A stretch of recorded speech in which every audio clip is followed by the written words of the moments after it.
అనకాపల్లిలో దాదాపు 100 కోట్లు విలువ చేసే దేవాదాయ ధర్మాదాయ శాఖకు సంబంధించిన భూమిని ఏదైతే ఎకరా 11 సెంట్లు సర్వే నంబర్ 1539/5 ఈ భూమిని కన్యకా పరమేశ్వరి దేవస్థానంకి దారి కామమ్మ అనేటువంటి డోనర్ దాదాపు 111 సంవత్సరాల ముందు డొనేట్ చేయడం జరిగింది.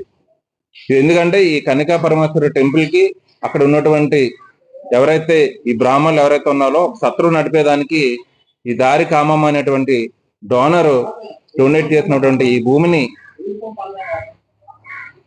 ఈ ఎకరా 11 సెంట్ల భూమిని అధికారులు ప్రైవేట్ వ్యక్తులకి లబ్ధి చేకూర్చే విధంగా నిర్ణయాలు తీసుకోవడం జరిగింది. దీన్ని 2 రోజుల క్రితం మా అనకాపల్లి వైఎస్ఆర్ కాంగ్రెస్ పార్టీ అధ్యక్షులు అమర్నాథ్ గారు, అదేవిధంగా సీనియర్ నాయకులైనటువంటి ధర్మశ్రీ గారు, ముత్యాల నాయుడు గారు, అనకాపల్లి జిల్లాలో ఉన్నటువంటి ఎమ్మెల్యేలు అందరూ కలిపి మన విశాఖపట్నం వైఎస్ఆర్ కాంగ్రెస్ పార్టీ కార్యాలయంలో దీని గురించి వివరించడం జరిగింది. దానిలో భాగంగా ఈ భూమిని ఏ విధంగా అధికారులు అంటే దేవాలయానికి సంబంధించిన భూమి 22C ఉంటది. అంటే ఈ ఎకరా 11 సెంట్ల భూమిని 22C నుంచి ఒక ప్రైవేట్ వ్యక్తులకి దీన్ని లబ్ధి కూర్చాలని 22A మార్చడం జరిగింది. ఎప్పుడు సెప్టెంబర్ 2025లో, అంటే కూటమి ప్రభుత్వం అధికారంలోకి వచ్చిన సంవత్సరంలో సెప్టెంబర్లోని సాక్షాత్తు జిల్లా మెజిస్ట్రేట్ అయినటువంటి కలెక్టర్ గారు 22C ఉన్న భూమిని అసలు ఇందులో 22C అని మెన్షన్ చేయకుండా ఎక్కడ 22A ఉన్నట్టు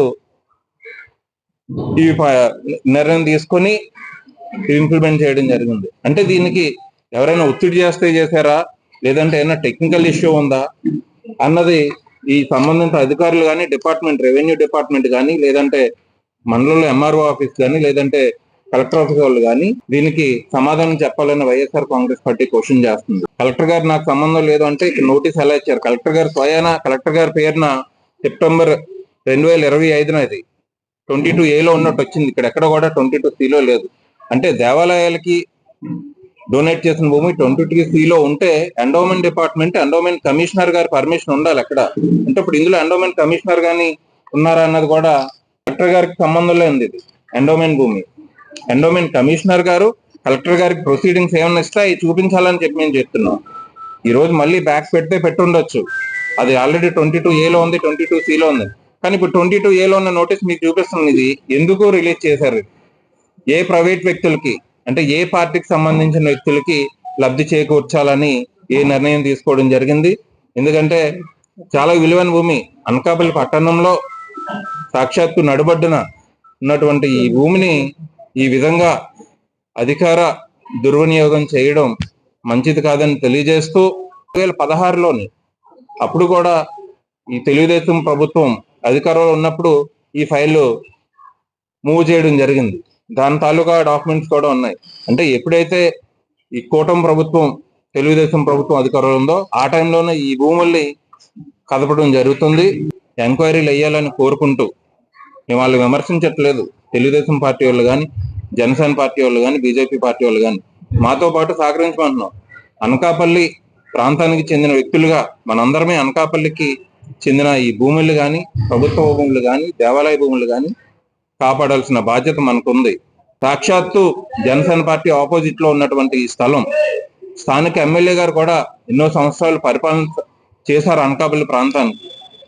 కాబట్టి ఆయనకి దీని మీద ఎక్కువ అవగాహన ఉంటది కాబట్టి, ఎన్నో సంవత్సరాలు కాపాడారు కాబట్టి మీరందరూ కలిసి ఈ భూమిని ఇప్పుడు కొత్తగా వచ్చిన అధికారులు కానీ వీళ్ళెవరు కూడా దీన్ని దుర్వినియోగం చేయకుండా మీ అందరూ కూడా సహకరిస్తారని కోరు.